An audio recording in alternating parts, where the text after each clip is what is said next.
X by A is equal to Y by B is equal to Z by C ആണ്. അതെല്ലാത്തിനും നമുക്ക് കെക്ക് substitute ചെയ്യാം നേരത്തെ ഇതുപോലെ. എക്സ് ബൈ ഈസ് അപ്പോൾ എക്സ് ഈസ് ഈക്വൽ ടു എന്താ A K, Y by B is equal to K, അപ്പോൾ വൈ ഈസ് ഈക്വൽ ടു എന്താ B K, Z by C is equal to K, അപ്പോൾ ഇസഡ് ഈസ് ഈക്വൽ ടു എന്താ B K ആണല്ലോ. ഇതെല്ലാം കൊണ്ട് ഇവിടെ substitute ചെയ്യാതെ എൽ എച്ച് എസിനകത്ത് സബ്സ്റ്റിറ്റ്യൂട്ട് ചെയ്യാം.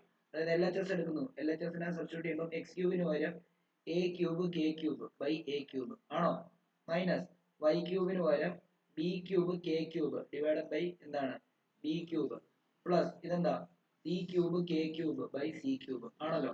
എ ക്യൂബ് പോയി, ബി ക്യൂബ് പോയി, സി ക്യൂബ് പോയി, അപ്പൊ K cube minus K cube plus K cube ഇതും പോയി, അപ്പൊ എത്ര കെ ക്യൂബ്. ഇനി ആർ എച്ച് എസ് അതേപോലെ തന്നെ എടുക്കുന്നു, ആർ എച്ച് എസ് എടുക്കുന്നു, സിമ്പിൾ സാധനം. ആർ എച്ച് എസ് എടുക്കുന്നു, അതായത് എക്സിന് പകരം എന്ത് കൊടുക്കാം എ കെ കൊടുക്കാം, ഇൻറ്റു വൈക്ക് വരെ എന്ത് കൊടുക്കാം ബി കെ കൊടുക്കാം, ഇൻറ്റു ഇസഡിന് വരെ എന്താ സി കെ ഡിവൈഡ് ബൈ എന്താ എ ബി സി ആണല്ലോ.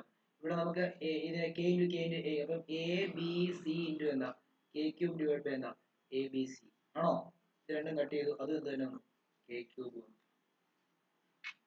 അപ്പൊ എന്താ L H S is equal to R H S.